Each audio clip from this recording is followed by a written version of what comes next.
this micro episode, talking about stenciling and the return of the soggy bottom.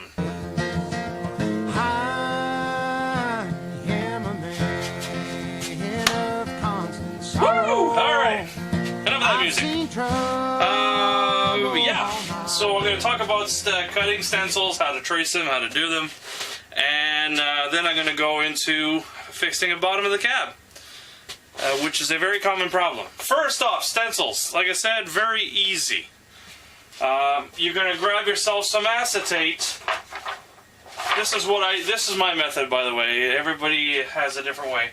So grab acetate. I've traced the graphics. I've done in other videos. I showed you how to do it. I've cut them. Here is the beige one. So I wrote beige, second color, and I put an arrow towards the front, right here, and I say like left side or right side, right this way. So it's a mirror image on both sides. All right. So what I do is I make sure the surface is perfectly clean. I'll lay it down with the alignment marks. I usually use the bolt holes for the legs as alignment marks, and then I will put in have a whole bunch of old leg bolts, strip leg bolts, and old nuts and everything. Not my old nuts. So, and I put them down everywhere. And once that's down, I will use my paint. I will put down a thin coat that acts like a bonding agent. It dries within 10 minutes. And then what I do is I spray on not a necessarily thick coat, enough to cover the color under it. And then I quickly remove all the bolts. I'll use have a couple of magnets laying around. I'll just swipe over the bolts, get them off, put them back in the bin, and then remove the stencil. Exactly this way. If you pull it off like this, you're screwed. You just scrape your paint. So a way to do it properly, and this is why adhesive stencils are pretty effective, because they don't necessarily slip around. You want to lay your hand down where preferably there's no paint, and you want to roll it off. Once you've done a little part here, you go back and you do more.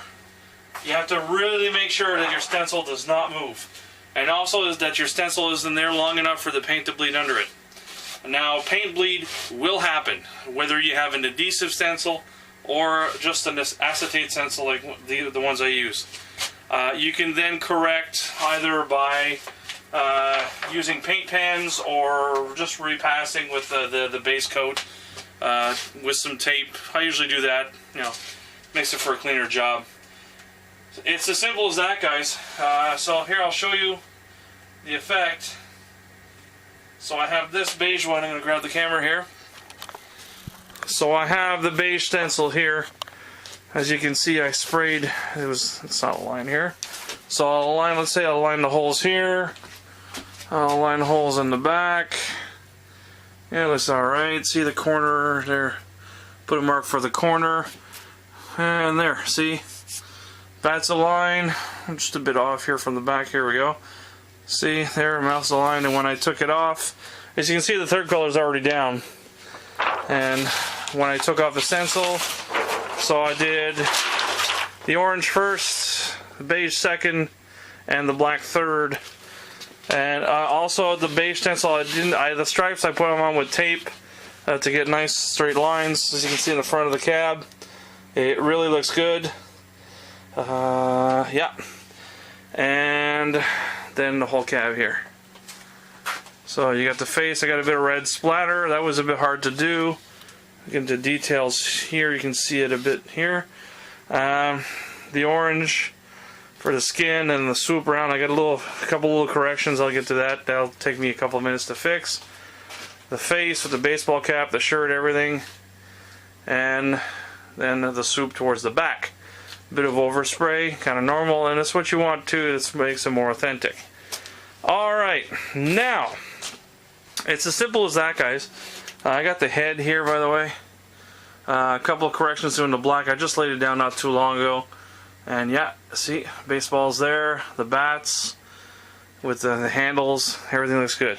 Alright, now we're going to do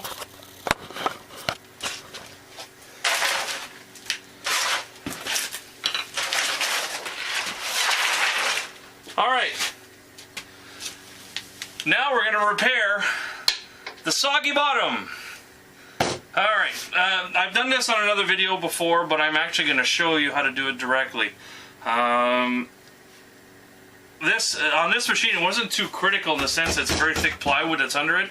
If you go with early solid state machines or late EMs, they use like a really cheap masonite panel on the bottom. I mean, even brands like Stern use any paneling they can get.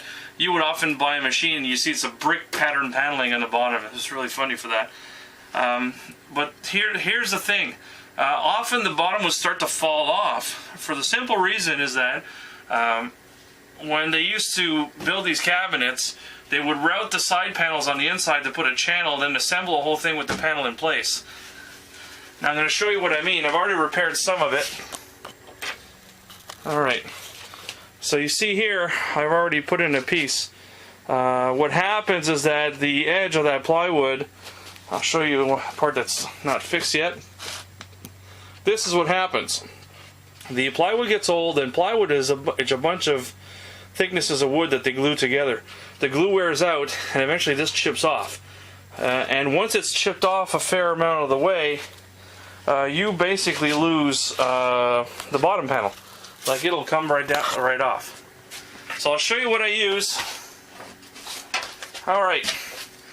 These are reversing strips from Home Depot. They're made of ash, so extremely strong wood, way stronger than the plywood that's used on the cabinets. So, and these are like $3-4 each. Fantastic for that.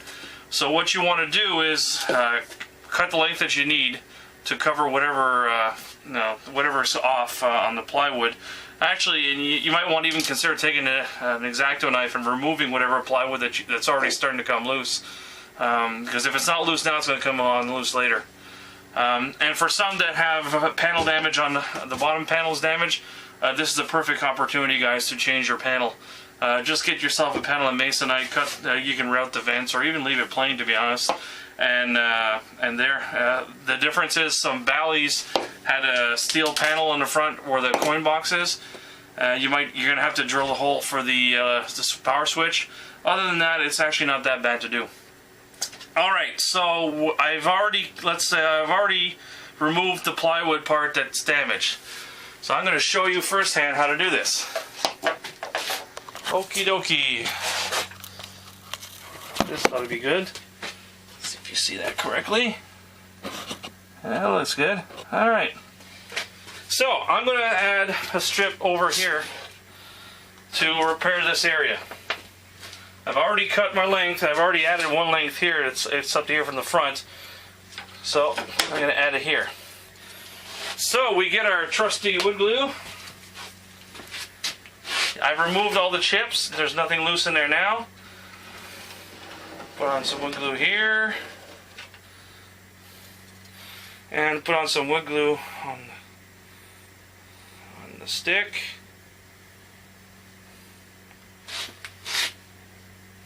Alright, just shove that in place, like that. Now you could just leave it like this, if you're not equipped for it, to go further, but I am. I'm going to use a brad nailer.